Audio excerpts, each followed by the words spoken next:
Bismillah Ustaz, Adi kami ingin tabayun tentang ceramah tausiah Ustaz di YouTube bahwa musik itu halal atau dibolehkan. Jazakallah khair. Antum kapan melihat tayangan saya? Ini poin pertama. Atau antum melihat utuh atau tidak?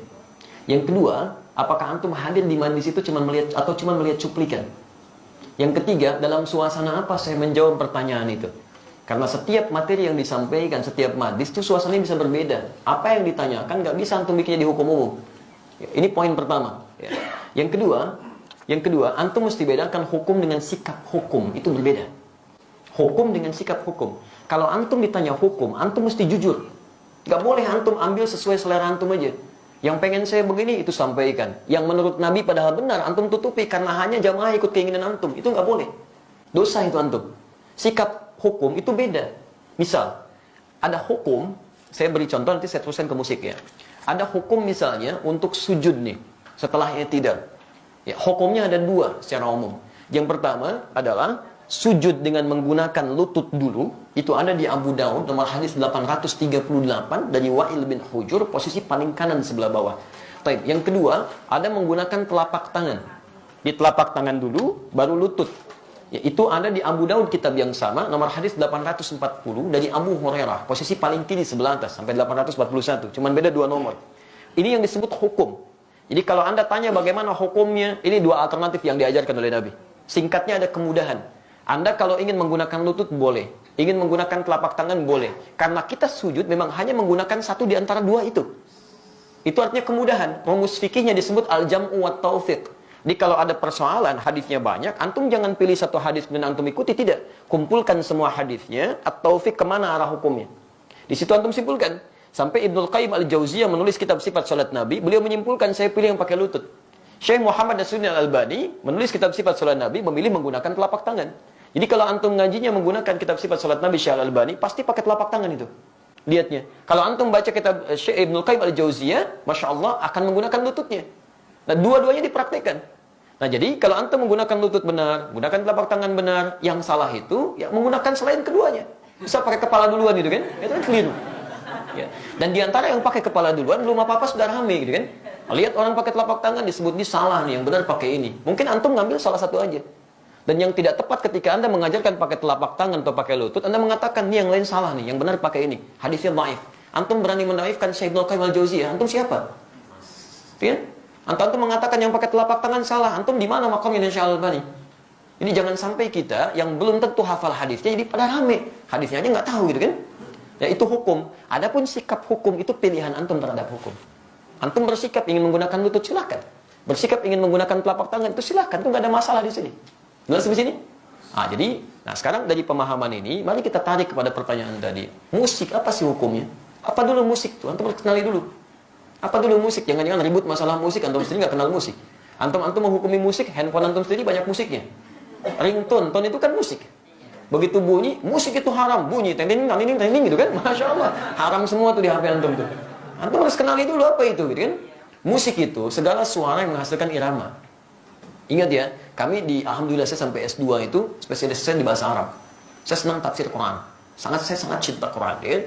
Dan alhamdulillah untuk memahami Quran saya harus paham bahasa Quran. Maka saya belajar di bahasa itu. Dan turunannya nanti ada pembahasan tentang syair. Yang di syair itu salah satu subbabnya pembahasan tentang musik. Karena unsur dari syair itu musik, salah satunya.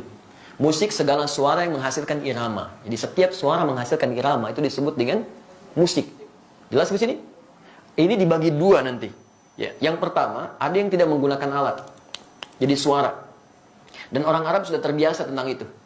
Maka ketika mereka membuat syair, di antara unsur syair itu salah satunya musik. Kalau antum belajar jurusan bahasa Arab, berbicara tentang syair itu pasti itu akan belajar itu. Di antaranya ada irama, musik di situ.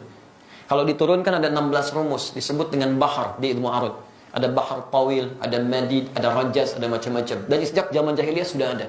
Jadi begitu mereka bikin syair, tidak ada irama musiknya, itu disebut aib musiknya. Aib syairnya, celah. Bukan syair yang fasih. Ya, tawilun lahudun al-bukhuri fadailu fa'ulun mafa'ilun fa'ulun mafa'ilu kifanabki min dhikra habibin wa manzili bisaqtul liwa bainad dakhuli fahawmali. Selalu ada iramanya, membedakan satu dengan yang lainnya. Nah, pada yang seperti ini, bahkan turun ayat Quran. Saya ulang ya, bahkan surah khusus yang membahas tentang kebiasaan mereka. Surah ke-26, disebut Asy-Syu'ara. Asy-Syu'ara itu jamak dari kata syair yang berarti pemusik, penyair. Nggak pakai O, penyair. Oh, itu penyair. Saya ulang ya, penyair. Jamaknya asy'ara.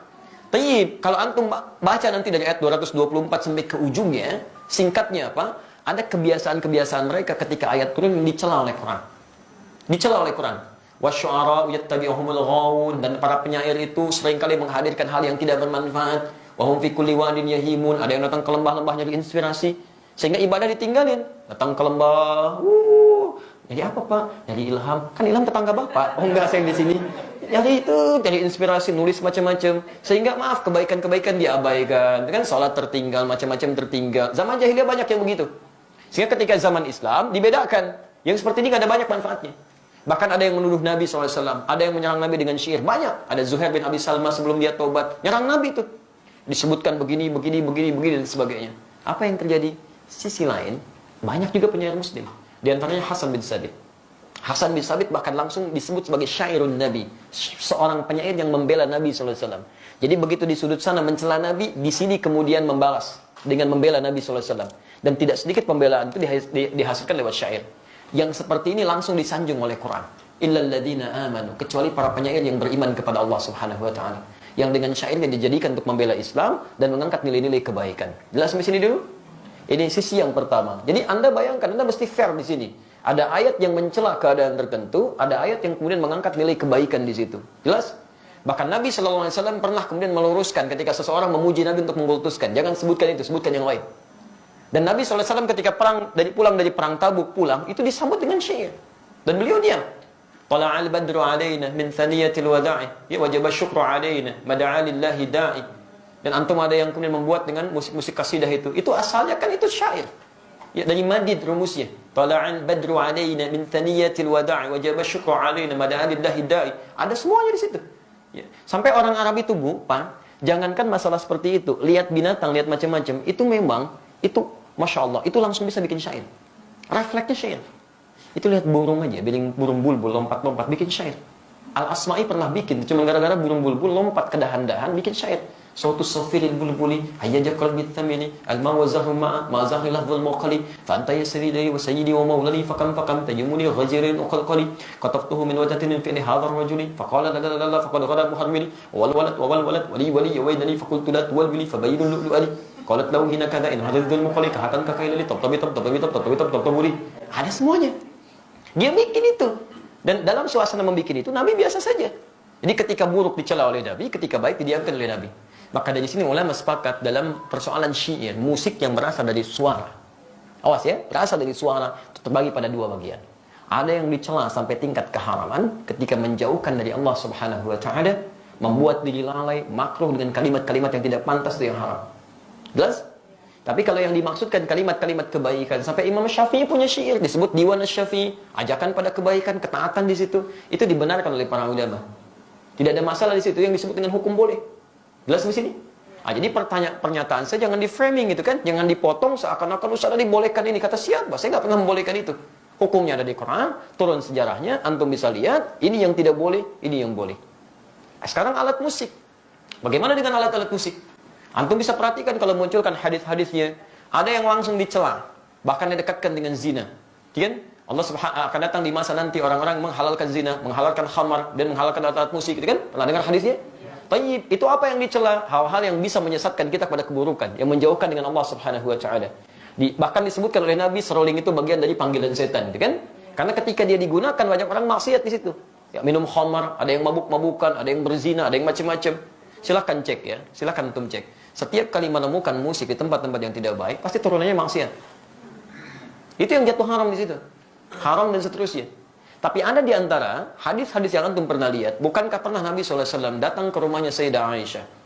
Tapi apa yang terjadi? Rupanya di situ sedang ada pesta yang diadakan oleh Sayyidah Aisyah. Sedang bergembira. Tiba-tiba ada dua di antara khadimahnya sedang bermain gendang gitu kan? Baik, tobul. Dia sedang kemudian bersyair. Datang Abu Bakar. Ketika Abu Bakar datang dikatakan, Abi mazmuri syaitani fi baitin Nabi SAW. Ini yang setan ada di rumah Nabi? Kata Nabi, biarkan, daha ya Abu Bakar. Falikulli ummatin 'id. Karena setiap orang, setiap umat punya hari rayanya. Biarkan aja katanya. Jadi ada yang dibiarkan oleh Nabi, ada yang tidak diperkenankan. Tapi pembiaran Nabi itu juga bukan menjadikan Nabi fokus kepadanya. Nabi nggak fokus. Nabi nggak pernah misalnya pikirin itu, nggak pernah nikmati itu. Jadi beliau biarkan, tapi beliau nggak mencela. Jelas di sini?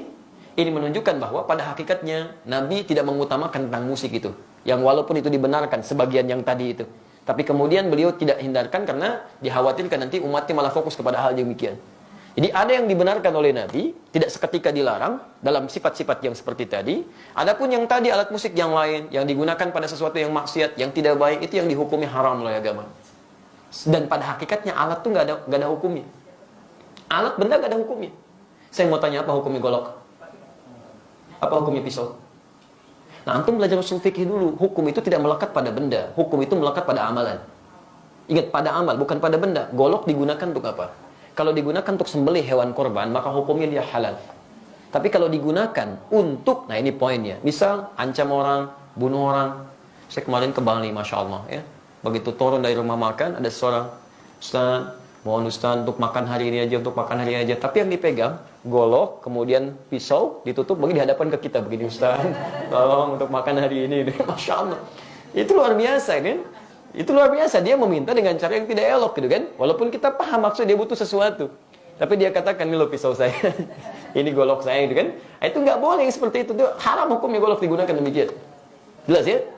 Nah, jadi teman-teman, ketika saya ditanya hukum, saya jelaskan inilah hukumnya begini. Tapi kalau Anda tanya saya, apa sikap hukum saya? Kalau saya menjauhi itu. Saya jauhi gitu kan. Saya tinggalkan, saya jauhi. Sekalipun saya paham teorinya. Dan dari situ saya paham, orang barat mengambil rumus-rumus musik dari situ. Saya sampai hafal.